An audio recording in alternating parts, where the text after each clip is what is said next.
ये जिस दिन हमें अवसर मिल रहा है बातचीत करने का और यहाँ बैठने का, ये बहुत ही महत्वपूर्ण, बहुत ही बड़ा, बहुत ही अहम दिन है। सिर्फ आपके हमारे लिए नहीं, पूरे इस देश के लिए और दुनिया भर के क्रांतिकारियों के लिए। तो सबसे पहले तो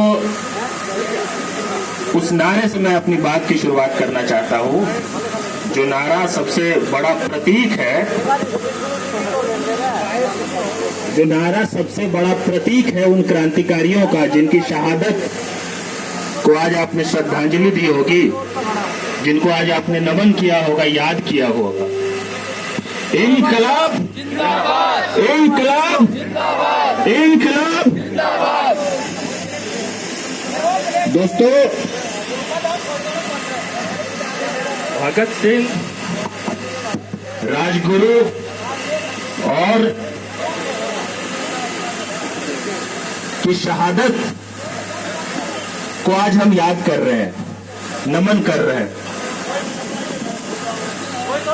अब एक तो तरीका है कि हम उनकी प्रतिमा पे, उनकी तस्वीर पर फूल छिड़क कर उनको श्रद्धांजलि दे सकते हैं,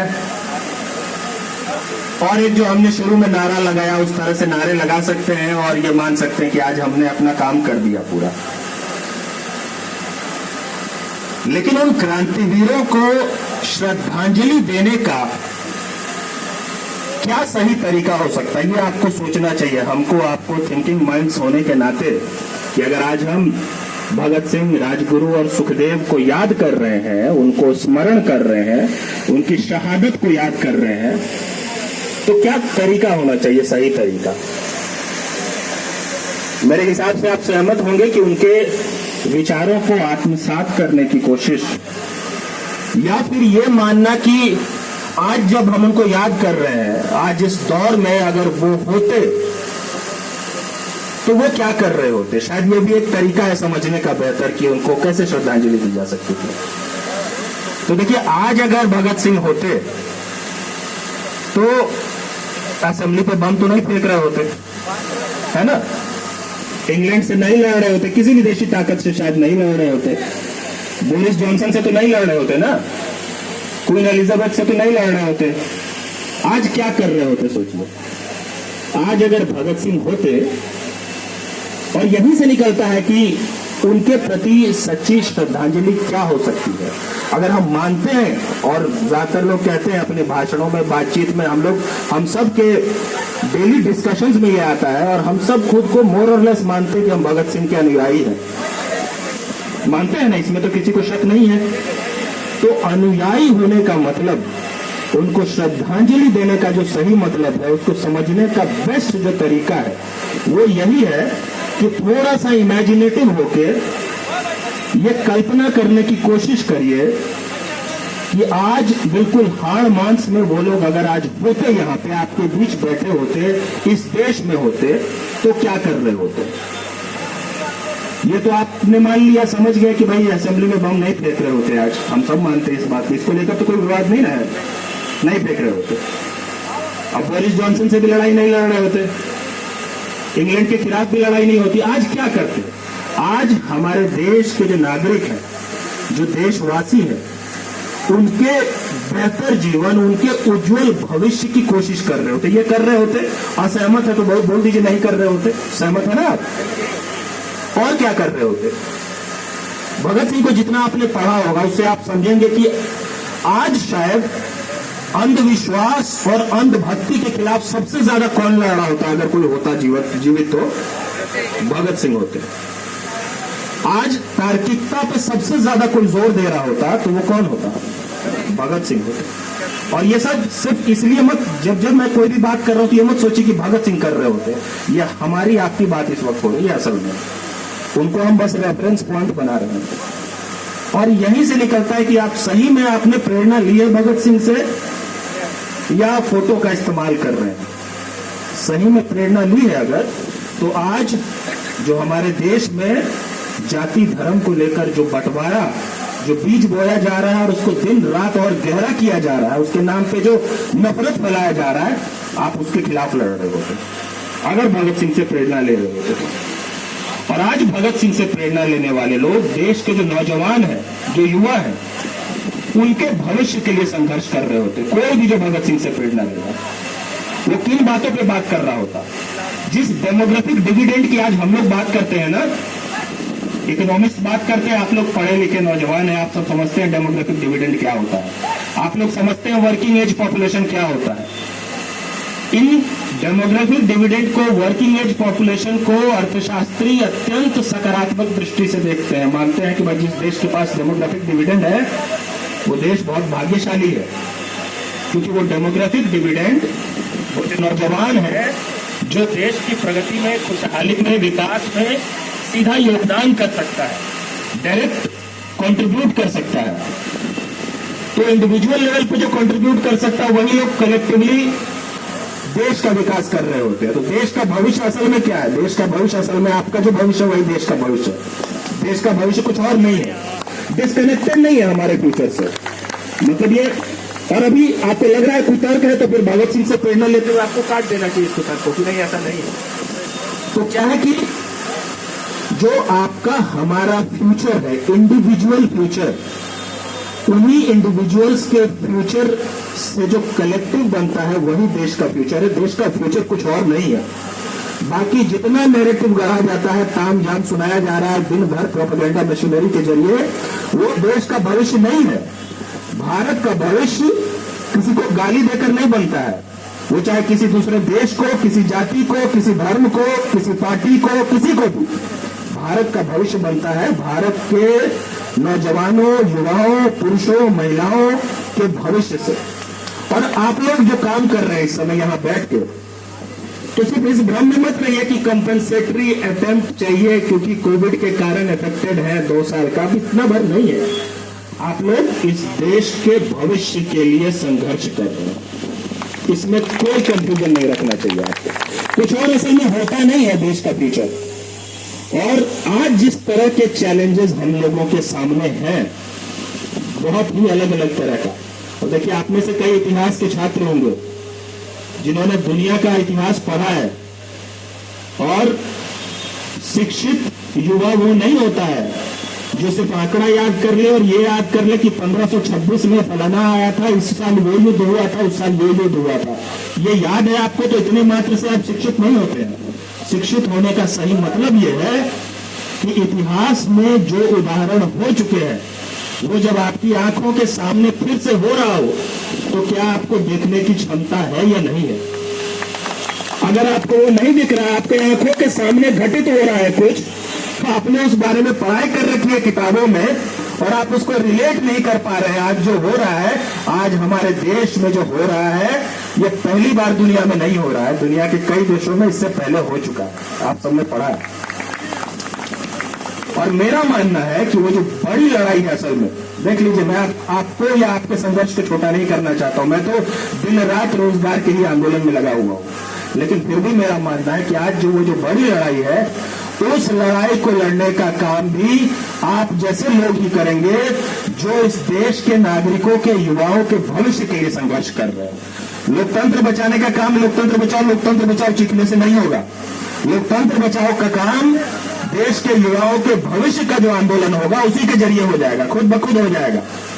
संविधान बचाने का जो काम है वो सिर्फ संविधान बचाओ मोर्चा बनाने से नहीं होगा, लेकिन जब आप पढ़ाई, कमाई, दवाई के मुद्दों पर देश के जनमानस को एंगेज करेंगे, मासेस से बात करेंगे और उनसे बात करके ये लड़ने का जज्बा रखेंगे, और भगत सिंह से अगर आपने पर्याप्त प्रेरणा ली है तो इसका मतलब यही है कि पहली बात समझ होना, और दूसरी बात आपकी जो समझ है उस समझ को अभिव्यक्त करने की हिम्मत होना।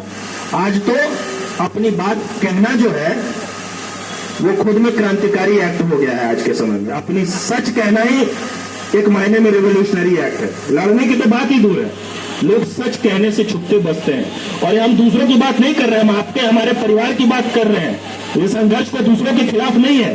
जो हमने कहा ना शुरू में, शायद भगत सिंह जब संघर्ष कर रहे थे, जब उन्होंने अपना जीवन कुर्बान कर दिया देश के लिए, तो इतना कंफ्यूजन देश के जनमानस में नहीं रहा होगा जितना आज है। उस वक्त क्लैरिटी थी किससे लड़ रहे हैं, क्यों लड़ रहे हैं। आज जो लड़ाई का स्तर है वो इतना कॉम्प्लेक्स और इतना कॉम्प्लिकेटेड है कि उसमें आपको अपने परिवार के सदस्यों को एंगेज करना है उस संघर्ष में। करना है कि नहीं करना है? मैं कोई गलत बात, डिस्कनेक्टेड बात नहीं कर रहा हूं। आप सुबह जिस पार्क में जाके जॉगिंग कर रहे हैं, वहां जिनके साथ आप दौड़ रहे हैं, उनको एंगेज करना है।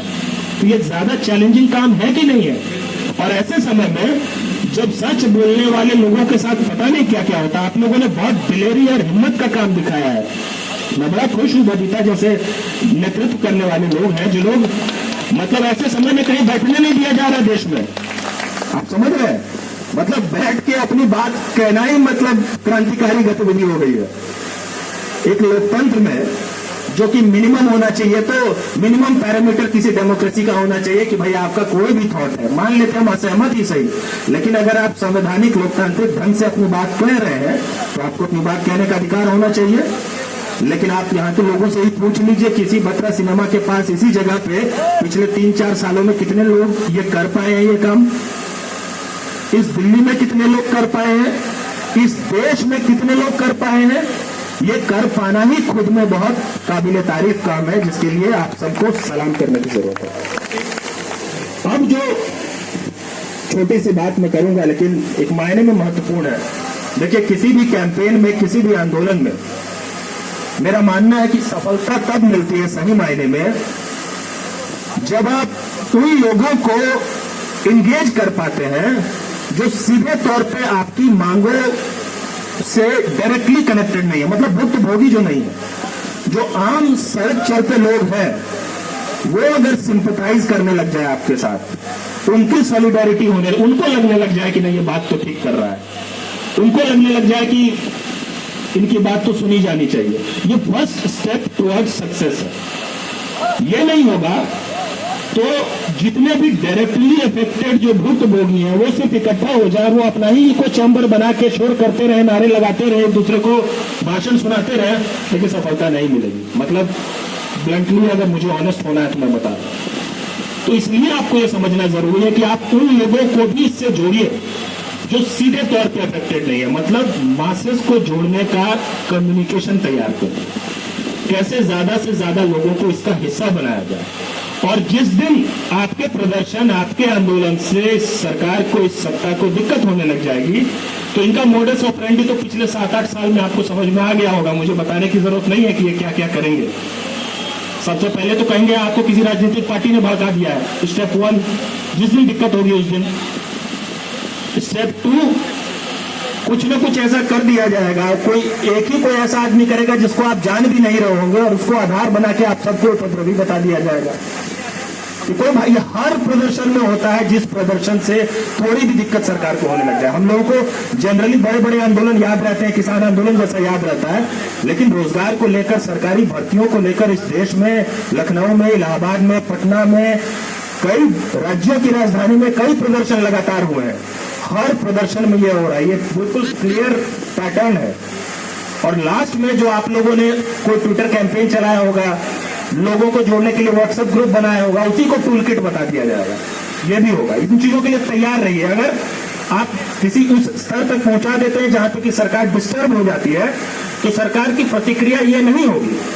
अनलाइक अदर गवर्नमेंट्स, पहले की जो सरकारें होती थी वो मान लेते हैं, असहमत भी हुआ आपसे तो वो एंगेज करती थी, हाँ भाई बताइए क्या दिक्कत है, हम नहीं मांगेंगे आपकी मांग, ज्यादा से ज्यादा ये होता था। अब क्या होगा? अब ये नहीं होगा। अब जिस दिन दिक्कत हो जाएगी उस दिन आपको डिस्क्रेडिट करने के सारे हथियार इस्तेमाल किए जाएंगे। ये तो आम छात्र और प्रतियोगी छात्र हैं ही नहीं, ये तो सारे पार्टी के कैडर के लोग हैं, ये सब चलेगा। देख लीजिए, मैं पहले बता रहा हूँ आपको। इसमें मुझसे असहमत होके वो आप लंबा चला ले प्रदर्शन देख लीजिएगा, ये सही हो जाएगा। ये बात तय होना कि ये होगा।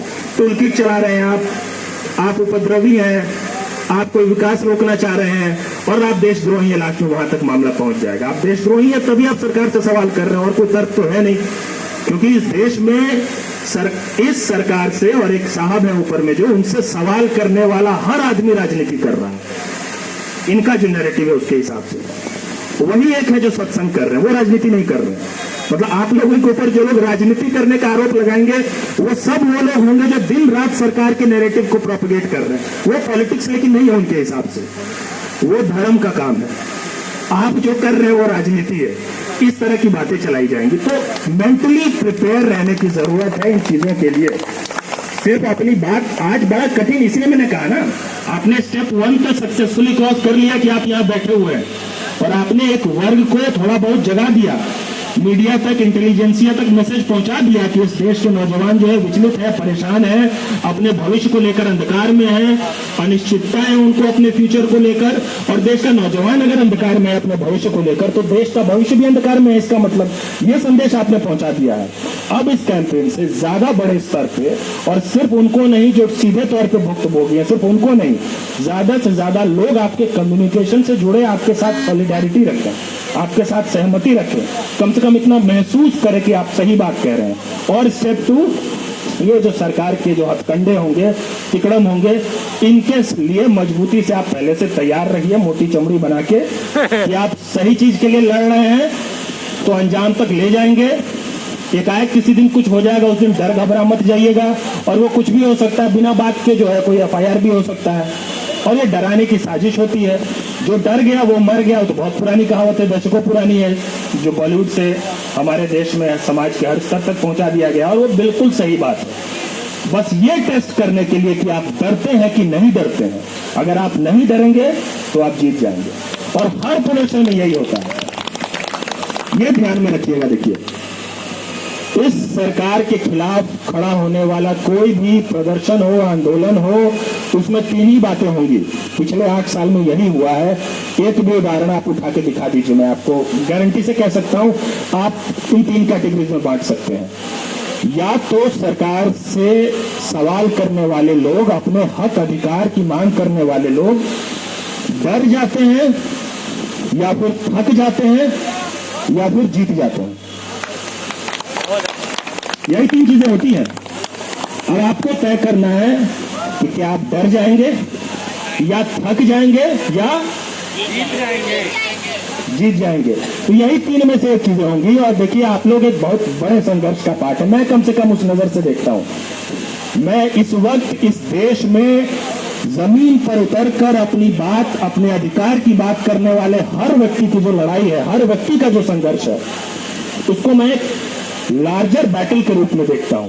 इस वक्त एक संघर्ष चल रहा है जिसमें देश बेचने वाले कुछ लोग हैं, क्योंकि देखिए, सरकारी नौकरियों के साथ जो हो रहा है उसको अगर समझना हो, उसके डिटेल्स में और उसके तर्क में जाना हो, तो वो इसलिए हो रहा है क्योंकि कुछ लोग हैं जो इस देश को बेचना चाहते हैं। देश को बेचने का मतलब ये नहीं होता है कि कोई अपने लेटर हेड पे इंडिया लिख के साइन करवा के बेच देगा, ऐसे नहीं बेचा जाता देश को।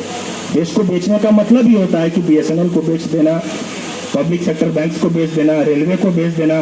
देश को बेचने का मतलब होता है कि ज्वाइंट सेक्रेटरी और डायरेक्टर सीधा कॉर्पोरेट से उठा के 2 साल के लिए ले आना और वापस फिर वहीं बेच देना। इसी को देश बेचना कहते हैं। मतलब आप डोमेन एक्सपर्टीज के नाम पे क्या करेंगे?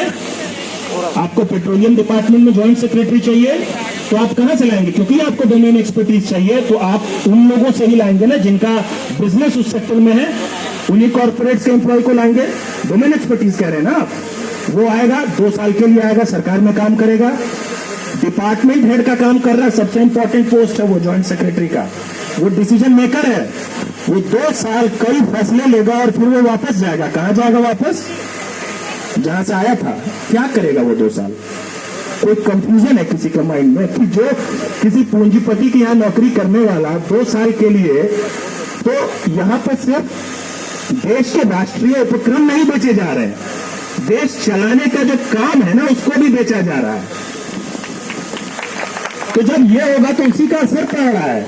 अब IAS के लोग कहेंगे कि 20-22 हजार लोगों की भर्ती होती थी 2013-14 तक, अभी 2-2.5 हजार क्यों निकल रहा है? क्यों नहीं निकलेगा भाई? आपके बैंकों का पहले मर्जर होगा, उसके बाद प्राइवेटाइजेशन होगा, तो फिर जरूरत ही नहीं है। सरकार को क्यों लोड लेना उसमें भर्ती करने की? रेलवे में भर्ती क्यों नहीं रुकेगी? अगर, क्योंकि रेलवे बहुत बड़ा, सबसे बड़ा एम्प्लॉयर है, उसको एक झटके में नहीं बेचा जा सकता, बिट्स एंड पीसेस में, पार्ट्स में बेचा जा सकता है। तो अगर वैसे बेचा जा रहा है तो फिर रेलवे में क्यों भर्ती इतने बड़े पैमाने पर निकाला जाए, और निकाला जाए तो उसको क्यों तुरंत पूरा कर दिया जाए? वो तो लाज लिहाज में और दबाव में थोड़ी बहुत निकाला जा रहा है। एसएससी में सीजीएल में कितना निकलता था आप लोगों को पहले अच्छे से पता होगा, अब क्या हो रहा है। आप यूपीएससी सिविल सर्विसेज का देख लीजिए, आप इंजीनियरिंग सर्विसेज का देख लीजिए। अभी सारे बीटेक के जितने स्टूडेंट्स थे वो लोग प्रोटेस्ट कर रहे थे जंतर मंतर पे। वो भी कह रहे हैं कि भाई रेलवे से हमारी सारी नौकरी खत्म कर दी गई, ईएससी को मिला दिया गया सीएससी में। सीएससी वालों को कहा जा रहा है कि आपका काम कहाँ हुआ, क्योंकि ईएससी से ले आया गया है वहां पे। तरह तरह की तिकड़मबाजी इसलिए हो रहा है क्योंकि इसलिए नहीं हो रहा कि कोई एडमिनिस्ट्रेटिव फ्लॉ है। देखिए इस बात को भी समझिए, मुझे लगता है एक बड़ा वर्ग समझने लगा है, लेकिन आज से 1.5-2 साल पहले का मैं आपको अपना चैलेंज बता रहा हूँ। ये बात मैं पहले भी करता था, लेकिन जो लोग सरकारी नौकरियों के लिए प्रदर्शन कर रहे होते थे उनको यह लगता था कि यूपीएससी में कुछ गड़बड़ी है, चेयरमैन गड़बड़ है, एसएससी में कुछ गड़बड़ी है, आरआरबी में कुछ गड़बड़ी है। मैंने ऐसे कई प्रदर्शन देखे हैं जहां पे कि सरकार के खिलाफ नारे नहीं लगने चाहिए। ये अवसर खराब है, मतलब कि कोई प्रशासनिक चूक के कारण हो रहा है। अब लोगों को समझ में आने लगा है कि ये क्लियर पैटर्न है। आपके साथ जो हो रहा है वो नीति और राजनीति का नतीजा है, वो कोई एडमिनिस्ट्रेटिव फ्लॉ के कारण नहीं हो रहा है। इस बात को बहुत जरूरी है कि आप सब समझे और आपके माध्यम से एक बड़ा वर्ग इस बात को समझे। और अगर सब इस बात को समझने लग जाएंगे, और आप लोगों ने एक एकजुटता दिखाई है कि आप सिर्फ यूपीएससी की, सिर्फ एसएससी की बात नहीं कर रहे हैं, आप एक इंक्लूसिव बात कर रहे हैं। इस ढंग से इस इंक्लूजन को अगर और बढ़ा के एक बड़े पैमाने पे एक टाइम बाउंड फेयर रिक्रूटमेंट की बात करें, जितने रिक्त पद हैं उनको भरे जाने की बात करें, रिक्रूटमेंट में हर तरह के रिक्रूटमेंट में ट्रांसपेरेंसी की बात करें, ये बात अगर आप लगातार करते हैं और एक बड़े स्तर पे व्यापक एकता बनाते हैं और उसके बाद इस संघर्ष को आगे ले जाते हैं, तो जो बात मैंने शुरू में कही थी, आप सिर्फ इस देश के युवाओं के भविष्य को सुनिश्चित नहीं करेंगे। इस देश में इस वक्त जो लोकतंत्र और संविधान के साथ हो रहा है वो लड़ाई भी आप ही लोग लड़ लेंगे। वो अलग से कोई लड़ाई नहीं होगी, वो यही संघर्ष है, यही लड़ाई है जिसका अंजाम वहां तक पहुंचने वाला है। तो बस एक बात जो मैंने कहा उसको फिर से रीट्रेट करने के लिए मैं दोबारा कह रहा हूं कि आपने अब तक कितने 10-12 दिन हो गए या उससे लंबा हो गया? कितने दिन? 21 दिन, 22वां दिन है। एग्जाम्पलरी, बहुत बढ़िया। तो आप लोग कम से कम वो परसिस्टेंस दिखा रहे हैं, सतत संघर्ष करने का जो जज्बा है वो है आप में, और उसको नीचे नहीं जाने देना है, इसको डूबने नहीं देना है। और हर व्यक्ति जो इस आंदोलन से जुड़ा हुआ है उसको ओनरशिप लेना चाहिए। उसको ये नहीं सोचना चाहिए कि मुझे किसी ने कहा इसलिए मैं यहाँ के आके बैठ गया। ये सोचे कि आपका आंदोलन है, तो फिर आप अपने स्तर पे बहुत और ज्यादा लोगों को जोड़ें। ओनरशिप लेने की जरूरत है हर किसी को, और इसमें कोई ऐसी बात भी नहीं है जिसका कोई काट है। मतलब मैं जो बात कह रहा हूं इसमें कोई दो पक्ष नहीं हो सकता।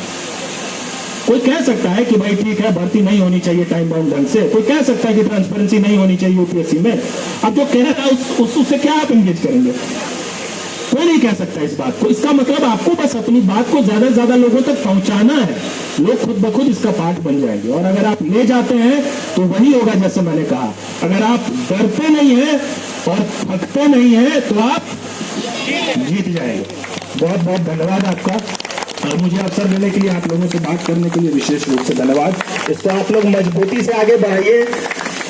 हर तरह के चैलेंजेस में जो भी हम सब की क्षमता है, जैसा मैंने कहा, मैं आप लोगों को कह रहा हूं कि सब ओनरशिप लें, तो मैं ओनरशिप ले रहा हूं। मैं कोई ऐसी बात आपको नहीं कह रहा हूं जो आपको करना है, मैं भाषण नहीं दे रहा हूं, उपदेश नहीं दे रहा हूं। मैं जो महसूस कर रहा हूं अपने लिए वो मैं आपको कह रहा हूं। तो मैं भी कोशिश करूंगा कि जो कुछ भी हमसे हो सके वो हम लोग करेंगे, और इसको पूरे सकारात्मक ढंग से, सॉल्यूशन ओरिएंटेड ढंग से इस पूरे प्रदर्शन को, इस आंदोलन को अंजाम तक ले जाएंगे। धन्यवाद। हेलो, मैं चाहता हूँ एक बार सुशांत सर